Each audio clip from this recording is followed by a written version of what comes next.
And once again, they'll ask a series of questions for about 20 or 25 minutes. You'll get up to 2 minutes to answer. They give you more time at their discretion. And we'll give you 2 minutes at the end if you want to make any closing statements. I love you, David! I'll leave that one unanswered. On a related subject,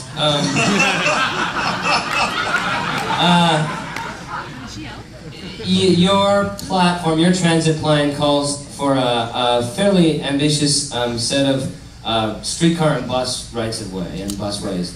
And St.Clair is sort of a model for the future of public transit according to your plan. But even some of the people who love you, or who have been big supporters of rights-of-way anyway, including Gord Perks, who you're supporting for council in Parkdale, High Park, and Steve Monroe, who helped write the ridership growth strategy, acknowledge huge mistakes in the process on St. Clair, starting with consultation and moving right through the engineering plan. So, going forward, I wonder if there are 2 or 3 specific lessons that you learned on St. Clair that will avoid similar programs when you're building similar projects in the future. Yeah, I learned a big lesson on St. Clair. We followed the rules of the Environmental Assessment Act, which is a highly structured process that required us to consult, in essence, at the end of the process with the people about the design of the right-of-way. We know how to work with people at City Hall. That's what we're good at. And what we should have done was used our own consultation processes at the beginning of the process and worked with people and then gone into the environmental assessment highly structured process. And that's what I do next time. And I have to say, while being asked about St. Clair, I know it's controversial, but there are also thousands of people in the neighborhood through an organization called Script. They came out to City Hall in droves who support the St. Clair right-of-way. And they support it for a really simple reason. What the St. Clair right-of-way does is provide something like an above-ground subway by providing regular service to people, which is an extraordinary achievement. It has half the capacity of a subway line for less than 1/10 the cost. And if we truly want rapid transit in neighborhoods, we have to promise to do things that we can really do. And St. Clair streetcar right-of-way is an example of providing excellent rapid transit in an affordable way. And the difference between the St. Clair right-of-way and what would be there if we'd simply replace the rails is simple.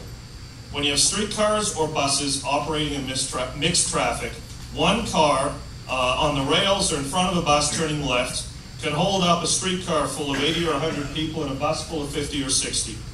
And what happens is the buses and streetcars bunch up, and if there's people here who take the streetcar, you know, the worst possible thing is when you're told you have to short turn and get off.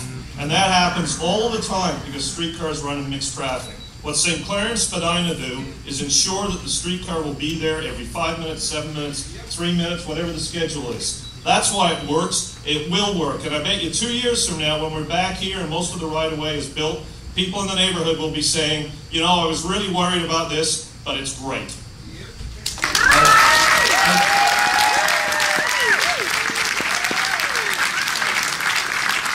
I do want to follow up. You've used the half the capacity of a subway at 1/10 the cost line a few times, and I guess in order to get half the capacity of the Bloor Danforth subway line, we'd have to run something like 3 linked streetcars arriving every 3 minutes, which we're unlikely to have on St. Clair. So isn't that a bit of an exaggeration? And does the exaggeration acknowledge the popular support for subways? Or?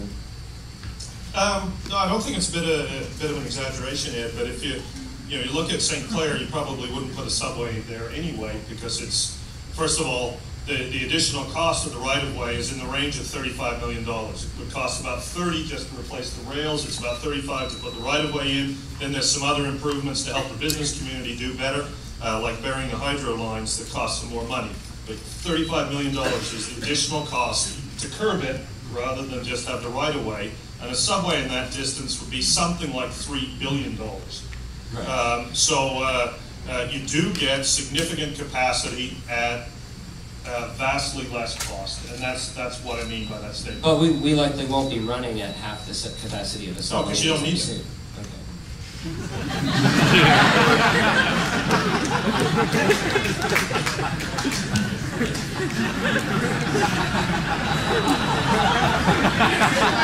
Yeah, but if you need it, we can do it. Good. Okay, very good. There we go.